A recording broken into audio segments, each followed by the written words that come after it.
They rose above the competition today in a way that no one in the room expected. The people who have been running this game for 6 years said today was the hardest game they've ever seen played. At one point, we were 2 points from first place to third place. It was that close. So this game is sponsored by Junior Achievement, and I will tell you, you are truly building the future business leader. It's a really great group.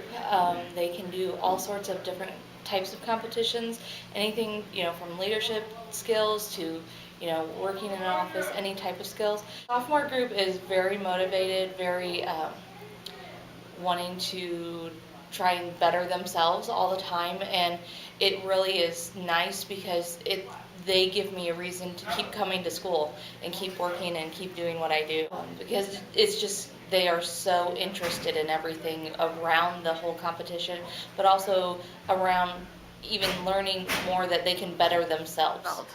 Junior Achievement of the Heartland, which covers most of eastern Iowa, western Illinois, and part of Wisconsin, through the Palmer College and the David and Agnes Foundation, offer every year through the Titan program a chance for our students and students across the state of Illinois and Iowa to compete running a fictitious company, making a fictitious product.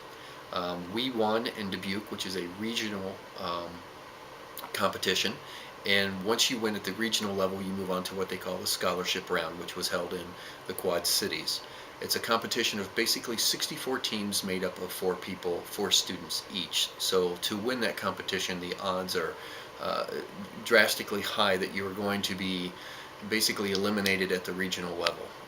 And to win first, second, or third at the scholarship level is also very difficult, because at that level, those 8 teams are the best of the best, literally.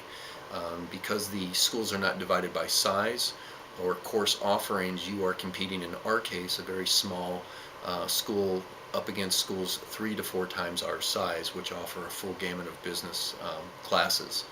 And due to Rebecca Morrow's business education and her involvement and sponsorship of FBLA, we were allowed and able to do outside of class tutoring for these students so that they can move on from the local competition onto the scholarship round. First of all, the competition itself is quite dynamic. No 2 competitions are the same, because it's really driven by the intelligence of the group of your competitors. So every year it is different. It's not a game where you can memorize and have a strategy that will work time and time again.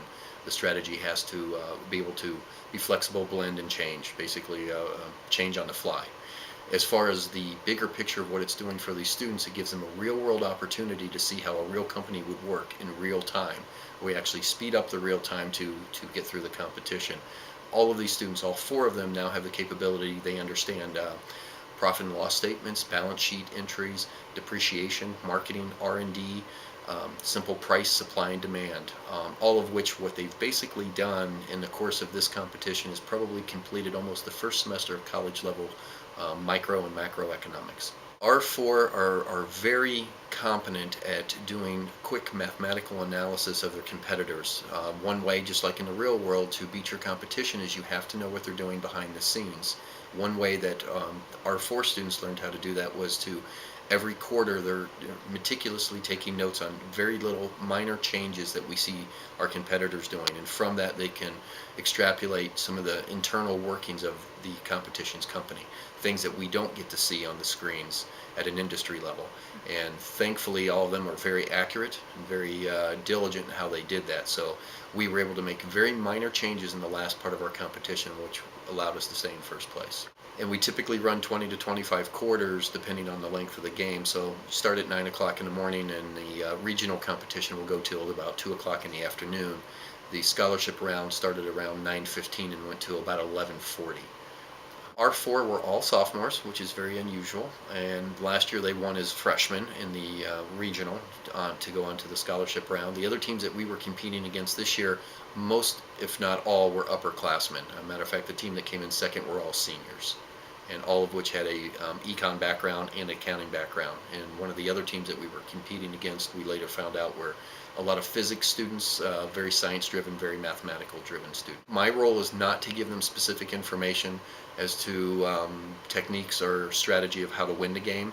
I'm mainly there to say, okay, just like a coach in a football game, they've already been trained, they know the rules, they know what they need to do. I'm there to make sure they're not missing anything. They're allowed to ask me questions, I can have some input, but it's very Game is played, basically you get a set amount of money and you have to choose how to spend it between marketing, research and development, capital investment, charitable giving. You can choose different variables. You're basically trying to sell this product and run an efficient company and make the most money. It's always the same product when you play the game, but it's called a hollow generator. It's kind of equivalent to an iPod, but it brings up 3D images. In the first quarter, we actually jumped into third place. We lowered our price too much, and we dropped into 8th place. We're at the bottom now, we can only go up. So we tweaked our numbers, and we slowly worked our way up from there. I think about by quarter 8, we were back up in 5th place or even 4th place. When we practice, it's more to test which strategies would work, or how to, if we have a strategy that's working, we try to get like elements of the other team doing the same strategy so we can see how to beat our own strategy, to see like which works the best. See how it compares to other things. If we're behind by a few points, what can we do to get ahead? So, and it was really close yesterday. And like the last quarter when we were there, we won by 4 points out of about 600, so. You never know when they're going to end the game. They could end the game at any point. Hey, we're still in first place. We went in to go get our lunches, and they're like, congratulations on winning. So are you juniors or seniors? Do you know what college you're going to? And we're like, we're sophomores. I'd just like to thank the Galena schools for supporting this program, Rebecca Morrow for doing a great job growing the FBLA and the entire business department at Galena High School.